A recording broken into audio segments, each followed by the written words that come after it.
Bienvenidos a Gerencia para Todos, la primera iniciativa de emprendimiento, economía y liderazgo. Muchísimas gracias por seguirnos en nuestras redes sociales, @Gerencia para Todos en Twitter e Instagram, también en Patreon, aquellas personas que quieren usar nuestras aplicaciones productivas. Miren, este programa desde el año 2016 busca la aplicación de la gerencia y el liderazgo. Por eso hoy nos acompaña el doctor Ramón Muchacho, abogado venezolano, experto en materia financiera, un líder político de primer orden en Venezuela. Queremos agradecer su presencia aquí. Muchísimas gracias, Ramón, por estar con nosotros en Gerencia para Todos. Rafael. Bueno, Ramón Muchacho también es un experto en inversiones, o sea, profesionalmente, bueno, tiene esa experiencia. Entonces, en el centro de lo que es la política, muchas personas dicen que está la economía, lo que realmente es la base, el bedrock de un país es la economía.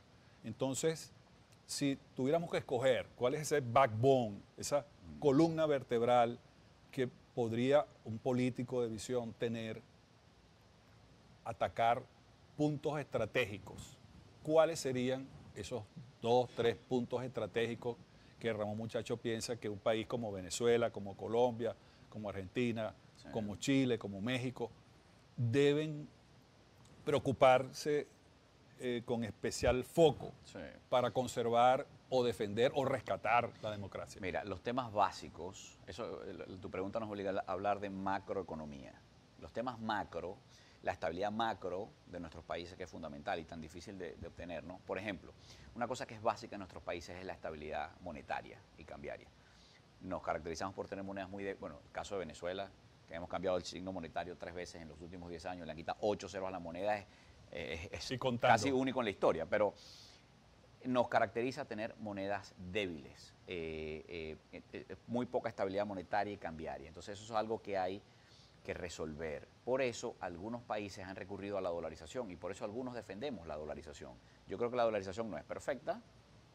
Lo ideal es que cada país tenga soberanamente su moneda, pero si tú tienes un banco central y unas instituciones políticas y unos gobiernos que son incapaces de mantener la estabilidad de la moneda, que más bien la usan como un mecanismo para estafar y robar al pueblo, a que todo el que tiene bolívares básicamente ha sido robado y estafado, entonces ponerle una camisa de fuerza a esos gobiernos, a esas instituciones mediante la dolarización puede tener sentido. No es que la dolarización sea maravillosa, sino que es el mal menor.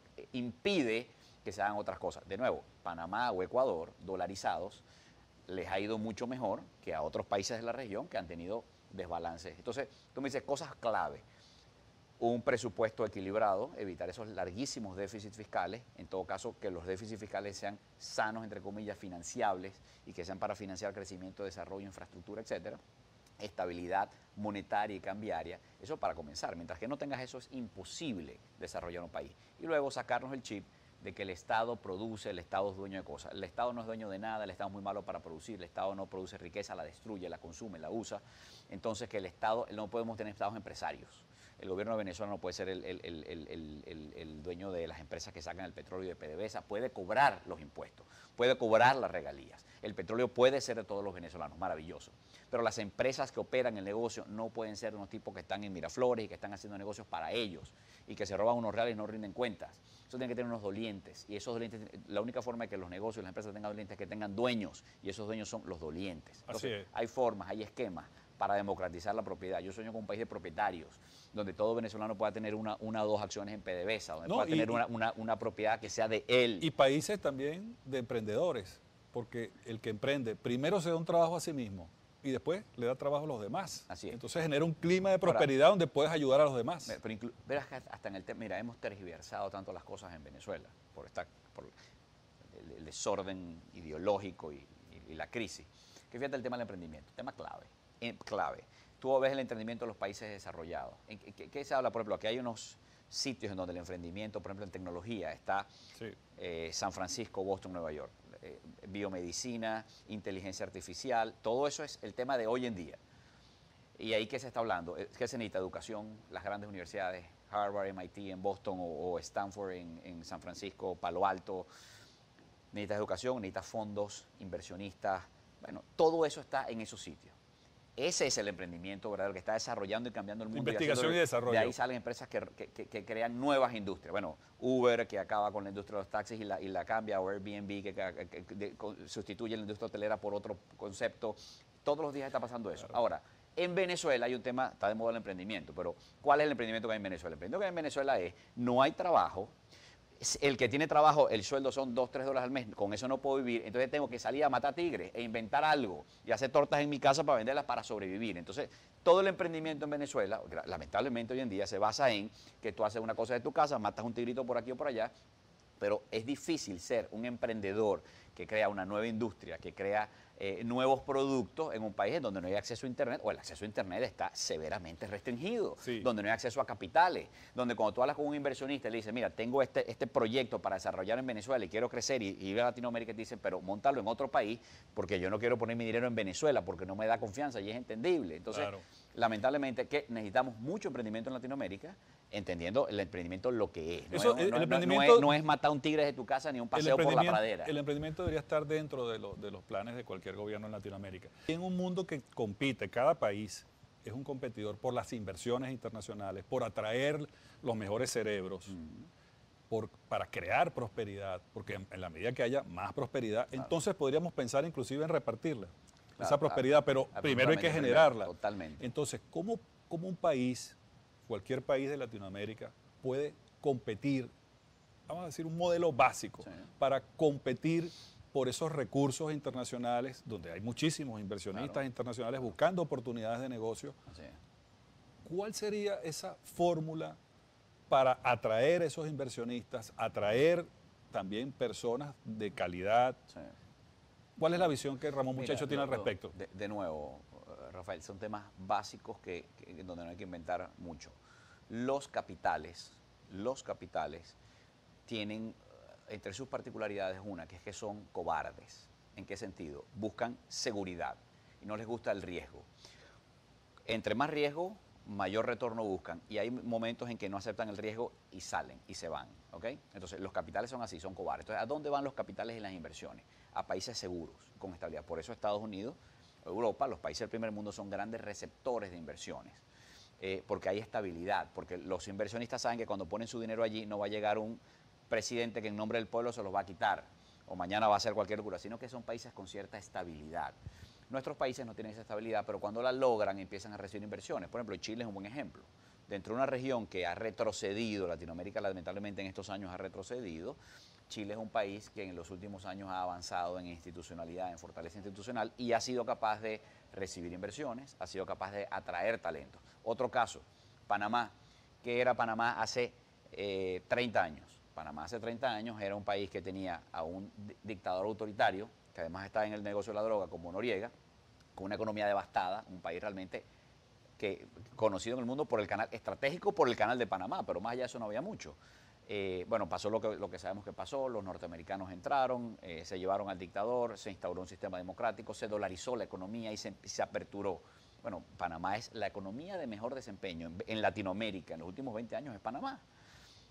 Apertura, democracia, cosas Inversiones. muy básicas. Y las inversiones vienen como resultado de que hay democracia, de que hay estabilidad, de que hay seguridad jurídica, vienen las inversiones. Bueno, entonces, mientras que los venezolanos, que hace 20, 30 años éramos un país rico, creíamos que éramos un país rico porque había petróleo y se repartía la renta, pero en verdad no éramos ricos, creíamos que éramos ricos, y ahora los venezolanos, pues, rogando en Panamá, en Chile y en toda la región, bueno, déjenme entrar aquí, por favor, a ver cómo medio trabajo para mandarle unos dólares a mi familia en Venezuela que se está muriendo de hambre. Finalmente, el tema del liderazgo. En Gerencia para Todos hemos hecho muchísimas investigaciones, eventos, cursos, seminarios, workshops sobre el tema del liderazgo, porque consideramos que es necesario para poder ejecutar esas ideas, poner de acuerdo a los actores que son necesarios para ello. Entonces, esos componentes del liderazgo en Latinoamérica, que ha tenido mucho de mesianismo, de cosas hasta realismo mágico. Totalmente. O sea, el líder en los países desarrollados es aquel que sirve mejor a los demás. Quizás en nuestros países ha sido al revés, el liderazgo o los jefes se han servido de los demás. Entonces ese cambio de paradigma, cómo hacer equipos en Latinoamérica y cómo debe ser ese liderazgo para que pueda lograr eso? Mira, lamentablemente, Rafael, los latinoamericanos como pueblo tenemos una debilidad por el hombre fuerte, el que va a resolver todo, el que es el más duro, el más inteligente, el líder mesiánico, el que me va a resolver los problemas. Bueno, en Venezuela tenemos de eso. Carlos Andrés, líderes populistas. Sí. Carlos Andrés, Hugo Chávez, la máxima expresión, creo yo, que llegó a... eso es una terrible debilidad, porque yo no quiero un país con líderes fuertes, yo quiero un país con instituciones fuertes. Yo quiero un país que tenga una constitución, como por ejemplo la de este país donde estamos tú y yo en este momento haciendo este programa, que tiene 200 años, ¿ok? Y que se mantiene allí. Yo quiero un país donde haya un Tribunal Supremo de Justicia o una Corte Suprema de Justicia que aplique esa constitución y la aplique con seriedad y con consistencia por siempre. Y que cuando haya un cambio, una interpretación nueva, se haga apegada a la ley y a los cambios en la sociedad. Yo quiero un Congreso que esté al servicio de crear leyes y que responda a la Constitución. Yo quiero un presidente que sea muy popular, que sea un gran líder, puede ser carismático, puede ser hasta tener visos de lo que tú quieras, pero que esté sujeto a la institución de la presidencia y sobre todo un presidente que necesitamos en Latinoamérica que si es malo, se vaya. Y si es bueno, también se vaya. Porque es que en democracia todos los presidentes se van, los malos y los buenos, no se queda ninguno. Y si es muy bueno, de repente se le hace una universidad, una estatua. Le pone su nombre en una calle, lo que tú quieras, pero nadie se queda. Entonces, ¿qué es lo que yo quisiera? Países con fortaleza institucional, no con líderes fuertes, sino con instituciones fuertes. Ahora, que tengamos líderes carismáticos que hablen más o menos, es maravilloso. Eso va y viene. El propio mercado va generando su liderazgo. Pero la clave son las instituciones, no son los liderazgos y mucho menos son personalistas, mesiánicos y populistas. Bueno, queremos agradecer al doctor Ramón Muchacho por estar con nosotros aquí en Gerencia para Todos con estos mensajes muy claros sobre lo que es necesario en nuestros países. Y por supuesto, bueno, siempre Gerencia para Todos estará a la orden de Ramón Muchacho y las ideas que tenga sus equipos de trabajo para que podamos compartirlos a través de esta plataforma. Un mensaje que pueda transmitir a todos nuestros televidentes en Latinoamérica, por favor. Mira, que tenemos un gran reto los latinoamericanos, tenemos un continente bellísimo, nuestros países son una maravilla, pero no hemos hecho la tarea. Tenemos que hacer la tarea y necesitamos entenderlo, necesitamos realizarlo, necesitamos educación, formación, instituciones, en fin, ahí está. Es un reto muy bonito, pero todo lo que hagamos en pro de ese camino nos dará muchas satisfacciones. Excelente. A ustedes, amigos, muchísimas gracias y como siempre decimos, obra como la naturaleza, haz lo necesario y hazlo bien. Esto es Gerencia para Todos.